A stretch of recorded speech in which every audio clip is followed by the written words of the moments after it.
You're watching the award-winning GHS-TV, a nationally recognized student television station.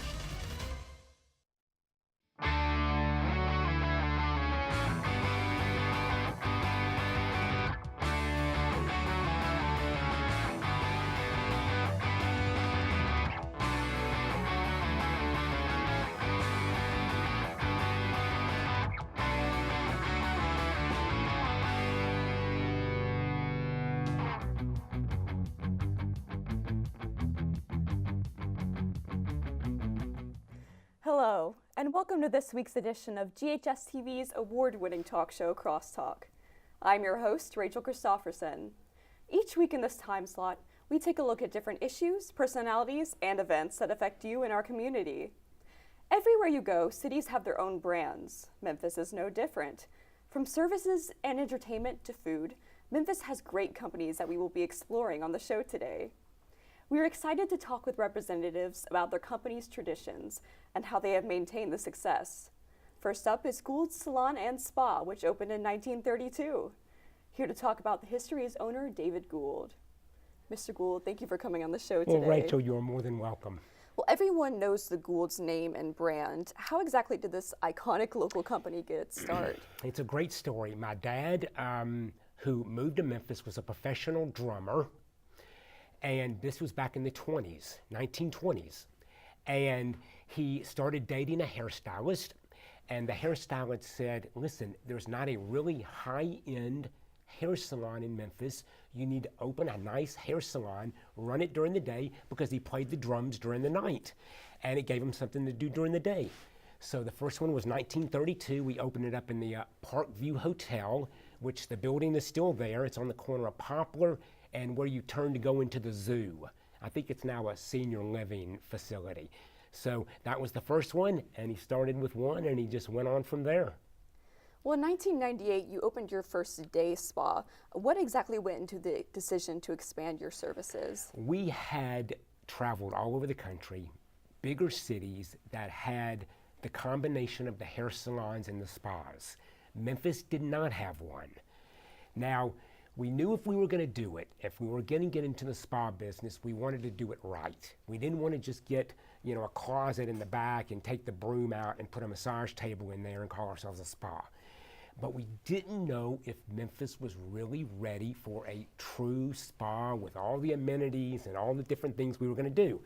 So we said, but listen, let's go on and try it. So we opened the first one at Park and Ridgeway, and we're a little bit conservative with the size, and we knew after about 2 weeks we had made it too small. So we said, what can we do? Can we expand it? The store next door had not opened up yet, so we took some of their space because, boy, people did come. They did come. So we started with that one, and then, it's gone from there.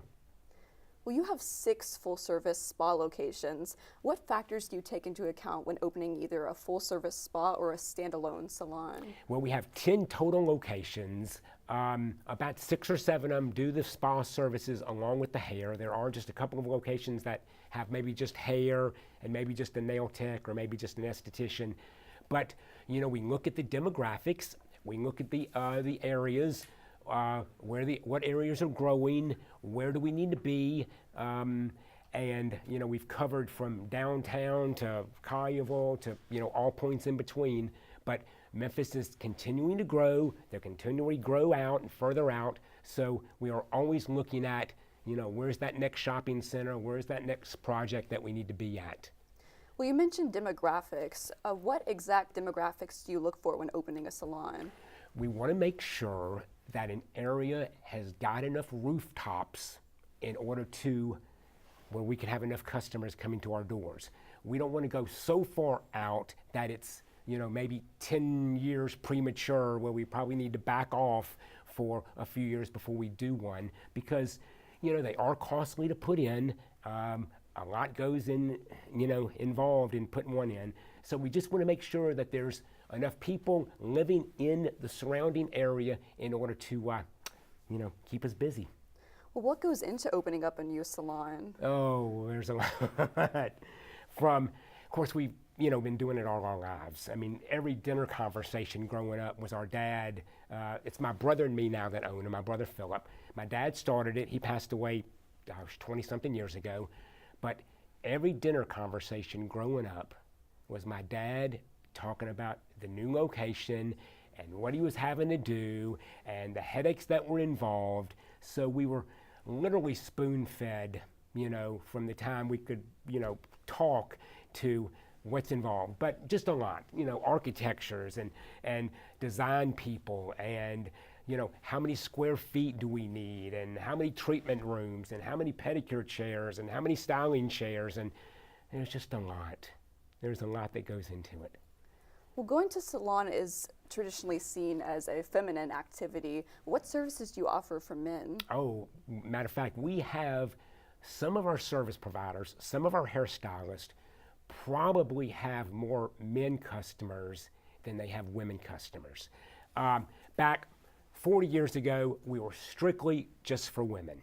And then we had some stylists that said, listen, I've got some men that want to come to me. They don't want to go to the traditional barber shop, and get their hair cut from a barber. They want a stylist to cut their hair. So we gradually started, offering men's services. And now, there again, we have just as many men coming in for some of our stylists as we do women. So, they get pedicures and they're sitting up on the pedicure chairs, getting pedicures and getting facials and body wraps, and they get it all. They get it all. Well, your staff always seems to be on top of the latest trends. Do you provide training for them, or do they do that themselves? And we are we stress it a lot. It's for our industry, with the stylists that we have, for as long as they've been in the industry, they've got to be motivated. They've got to learn the newest trends. They can't be cutting the same haircut on every customer from now on. So we have the ability to bring in the top hairstylist from not just the United States but around the world to come in and teach our stylist the newest stuff, the newest trends. What are they doing in London? What are they doing in LA? What haircuts are they doing? And we are blessed to be able to bring these people in, and it's because of our size and the relationships we have with our manufacturers that we're able to bring these stylists in to keep our people motivated to where they're not just doing the same haircut over and over again. Right. Well, you are big on education, and you opened the Gould's Academy, which specializes in premier salon and spa education. That is right. What separates the salon education you get from Gould's Academy from a traditional cosmetology college experience? We wanted for years to get into the cosmetology school business because we saw the stylists coming out of some of the other schools, some of the other local schools, were just not prepared to go work behind the chair. We just felt like they weren't prepared for it. So we thought, can we do it better? Can we give them better education so when they go out and they finish their 1,500 hours, that they're better prepared to go work in a salon behind the chair and make some money. So we opened our first location at Park and Ridgeway back about 7 years ago. We just got through opening our second location up on Highway 64 because we felt like we needed a location up kind of the north part of Shelby County. But we've got some fantastic instructors who have all been in the industry for years and years. Many have owned their own salons. Many have taught for years. So we feel like we are really preparing these students when they graduate and they get their certificate that they can go out and just kill it. Well, what is the most exciting part about working in such a constantly changing industry? We're dealing with, we've got about 400 employees. So, there's always something going on. And it's fun to be around these people. Hairstylists are a fun group. They're fun to be around. And, I love when I get a chance, and I don't get the chance quite as much as I used to, of going around to the salons and seeing the customers, getting the haircuts, and getting to interact with them. But it's ever changing. Every day, there's a new situation. So it's certainly never boring. It's never boring. Never. When I've thought I've seen everything, because I've done it my whole life, no. Tomorrow something will happen that we've never dealt with before, and we've never seen that before. But it does keep it exciting. It does. Well, Mr. Gould, thank you for taking the time to talk with us. Well, you are more than welcome. Thanks for having me. We have to take a break. When we return, we'll explore two popular art museums bringing art to the masses.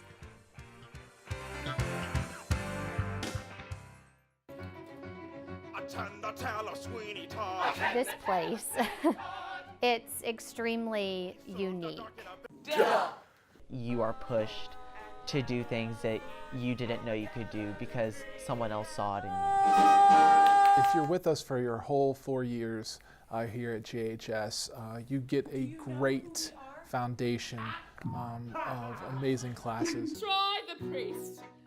The approach we take to whether it's the fall play or the spring musical is that the students are truly the ones that are making the magic happen. Tell all the people. You put the work in off and on stage. Not only are you on stage acting and playing a part, you're working, you're pricking your fingers, sewing the costumes, you're learning how to make exotic makeup designs, you're learning how to build the set that you're going to be planted on. And as you grow with us within the program, your skills continue to develop, and we build off your previous knowledge, and hopefully by the time you graduate, you're a well-rounded professional in a way, and you can move into any area that you'd like after high school and succeed. For more information about the Kappa program, visit ghskappa.com or call 755-7775. You're watching the award-winning GHS-TV, a nationally recognized student television station. Welcome back to Crosstalk. Art museums always have a lot to offer. Here in Memphis, the Brooks Museum of Art and Dixon Gallery and Gardens have been enlightening guests for generations. Here to talk about their exhibits as well as their rich history are Andrea Lyle from Brooks Museum of Art and Kevin Sharp from the Dixon Gallery and Gardens. Mr. Sharp and Ms. Lyle, thank you for coming on the show. Thanks for having us. Thank you. Well, both of your museums are so well known throughout the region. How did they each start? Ms. Lyle, we'll start with you. Sure. The Brooks Museum was started in 1916. A Memphian named Bessie Vance Brooks established the museum in honor of her late husband, Samuel Brooks. And she was friends with some painters and collectors who were very prominent on the national scene, and they helped her start the Brooks in Memphis. Mr. Sharp? Well, the Dixon was founded by Hugo and Margaret Dixon in 1976, so we're a much younger institution than the Brooks. And the Dixons were two of the most profound cultural philanthropists the city of Memphis have ever known. Not only did they create the Dixon Gallery and Gardens, but they were also great supporters of the Brooks, Absolutely. of the Memphis College of Art, and they were part of the group that brought the Metropolitan Opera to Memphis every year. When the Metropolitan Opera did such things. Well, both museums started out relatively small. What drove the expansion over the years? Ms. Lyle? For the Brooks Museum, it was just demand and wanting to be a true city art museum and reflect everything going on in the city. So over the years, we've done multiple physical expansions of the building so that we could accommodate larger exhibitions, and also so that we could better serve the community with education studios and programming and things like that. Mr. Sharp? Well, we're in an expansion project right now. We're building an additional 6,000 square feet to accommodate our very busy education program, which has been a catalyst for driving a much larger audiences at the Dixon and also building much more diverse audiences as well. And that facility should open sometime in probably in the spring of 2019. And it's the first expansion of the museum footprint since 1985. So it's been a while. Well, the Brooks Museum allows people to donate pieces of art to its exhibits. How often does this happen? We do have a large cultivation and donor base at the Brooks. We are always looking for art to enhance our permanent collection. Lately, we've gotten quite good at discerning what we collect and what we do well at collecting, so we're not duplicating, for instance, what the Dixon is doing or other museums in the region. Right now we're focusing quite a bit on African American paintings and sculptures, and also photography. We have a large holding of William Eggleston photographs. He's a prominent Memphis photographer, and also Ernest Withers, who most famously documented the Civil Rights Movement. Well, what is the driving motivation to choose your exhibits? Honestly, we have a strategic plan that we adhere to. We try to do at least one African or African American exhibition a year, just because of our diverse population here in Memphis. Then we also, try to focus a little bit on the greatest hits, but also bring some more esoteric stuff to Memphis. Like right now, we have a lot of international work on view. We have an exhibition by a Catalan artist named Jaume Plensa. We have an installation by a Colombian artist named Federico Uribe. And we're doing a project around the city with a French artist named Julien de Casabianca. Well, the Brooks Museum also has a pretty well-known film program. What activities does the museum host in conjunction with this program? Right now, the film program is about to come back. We just upgraded our auditorium with a new projection system. The film program has been around since 1965, so it's one of the oldest in the city. In recent years, there are a lot of other great film programs in Memphis, like Indie Memphis and things like that, and so we're kind of redefining what our niche is. Well, the Dixon Gallery has gardens that the guests can tour. Can you talk about this? Oh, absolutely. We have very much a two-pronged mission. The galleries and the gardens together make us something of a hybrid institution, and we look for opportunities to create these kind of synergistic experiences that reflect both what we're doing in the galleries and in the gardens. So, for instance, we love having sculpture in our gardens, but we also do plant-based exhibitions. And so in about 2 months, we'll start planting somewhere in the vicinity of a couple of 100,000 tulips, and it will make a very beautiful display this coming spring. Well, your gallery is hosting an Art on Fire event this year. What are you most excited for this upcoming event? Well, that's a fundraiser for our education programs. Art on Fire is. We started that event about 8 years ago, and it's kind of unique. It's we build a fire in a great big vessel in the center of our south lawn, and that will happen on October 20th.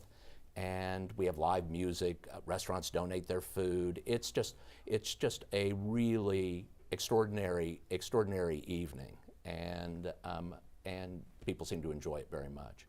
Well, Mr. Sharp and Ms. Loud, thank you for coming on the show today. Well, thank you for Thanks having for us. having us.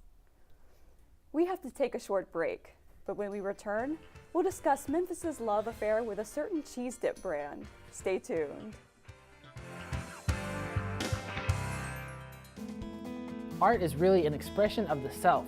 If you look at a piece of art, you can see the artist within it. All just really depends on what I feel like doing at the time. I generally have different ideas every day. I really get excited when my students come up to me with unique ideas that I've not heard of. You can't let everybody tell you who you are or what your art is or how to be what you want to be. I really let the students go according to how they're progressing, and I try to give them as much as they're able to handle. Well, I like drawing a lot, and I like painting, and I like being able to improve my skill and show people my art. I try to get them to think creatively. I think that's one of the few things that we as teachers really need to try to push with our students. I can't sing.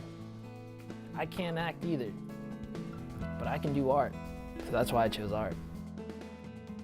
For more information about the Kappa program, visit ghskappa.com or call 755-7775. You're watching the award-winning GHS-TV, a nationally recognized student television station. Welcome back to Crosstalk. I'm Rachel Christopherson. If you ask anyone in Memphis what is their favorite cheese dip, they'll more than likely tell you Panchos. It is a Memphis staple along with the iconic restaurant. Here to talk about the cheese dip, the restaurant's history, and the family tradition is Richard Lyons, General Manager of Panchos in West Memphis. Mr. Lyons, thank you for joining us. Thank you for having me. Well, the very first Panchos opened in West Memphis, Arkansas in 1956. Why did the original owners open a place like this? Well, the original owner, Morris Berger, the father, he initially started the restaurant after taking a trip to Mexico. And he enjoyed what was going on there, and he decided to come back home, and he opened the original one back in 1943. And what happened is the Plantation Inn originally was a gambling hall turned concert hall, and from there, you had a lot of entertainers from the surrounding areas: Elvis Presley, Charlie Pride, Henry Mancini, Willie Mitchell. A lot of those guys would come over to hear the Memphis sound. He decided that he also wanted to get into food, and at that point, he opened the first Panchos restaurant. It didn't last long, about 8 or 9 months. There was an accident with a truck that ran into the building. Didn't take him long to rebuild to the original Panchos that's there now since 1956. And we've had a outstanding love affair with the city of West Memphis and Memphis.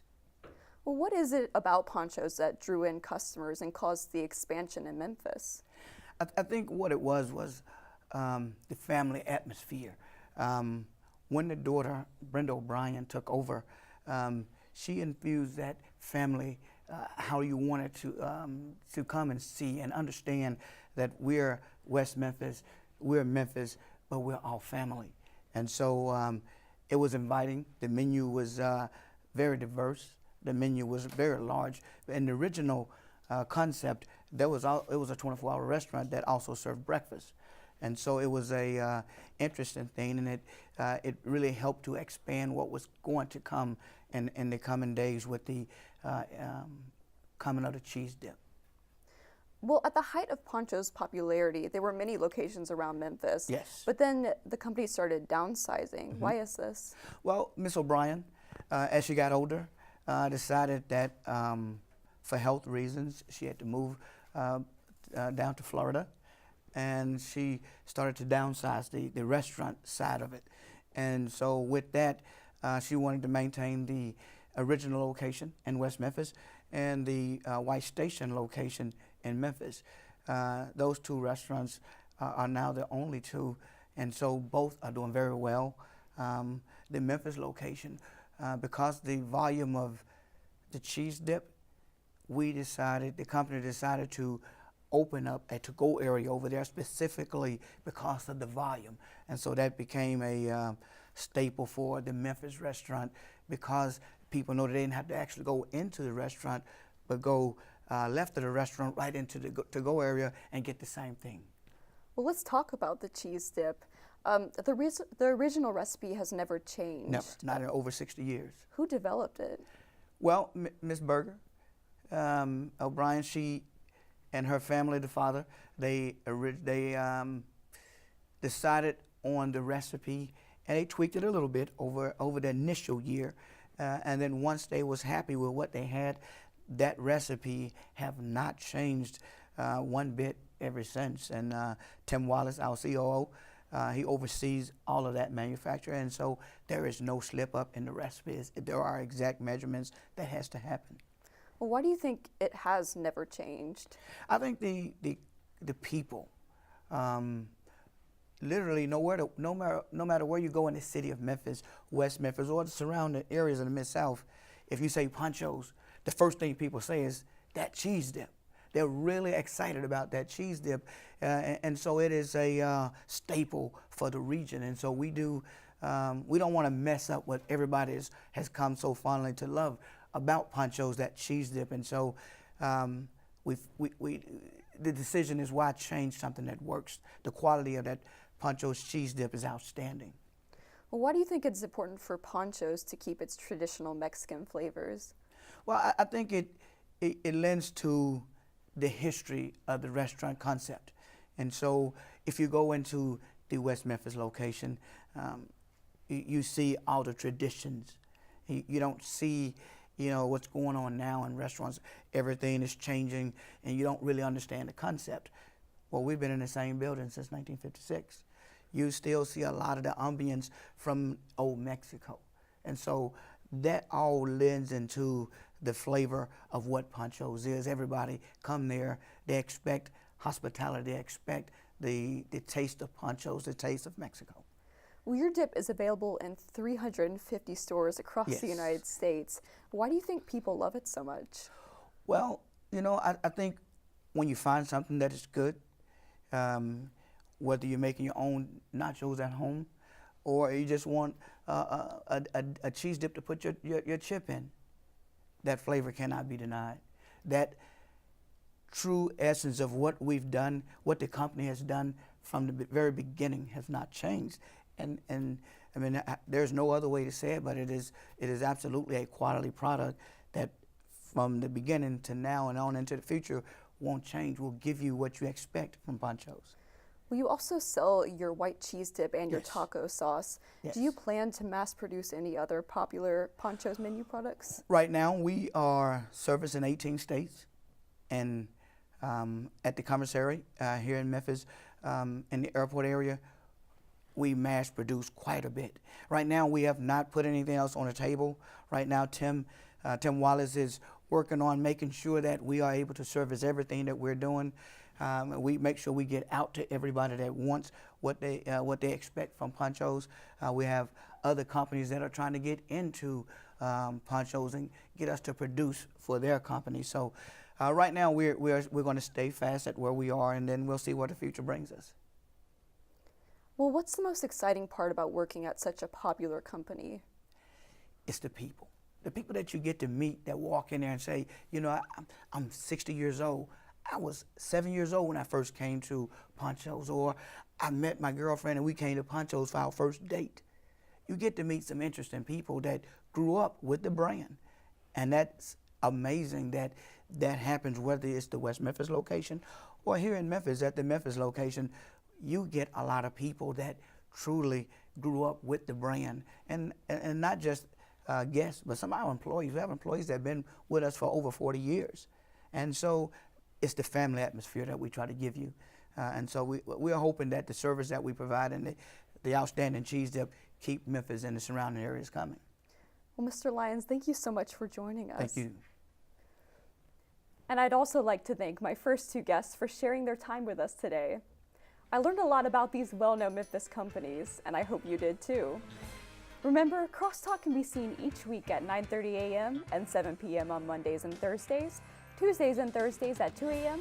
and 12 p.m. and 7 p.m. on Sundays. For more information on our programming, please check us out on the web at GHS-TV.org, where we are streaming live 24 hours a day. You can also check us out on Facebook and Twitter. I'm Rachel Christopherson. From all of us at GHS-TV, thank you for watching Crosstalk, and I hope to see you again.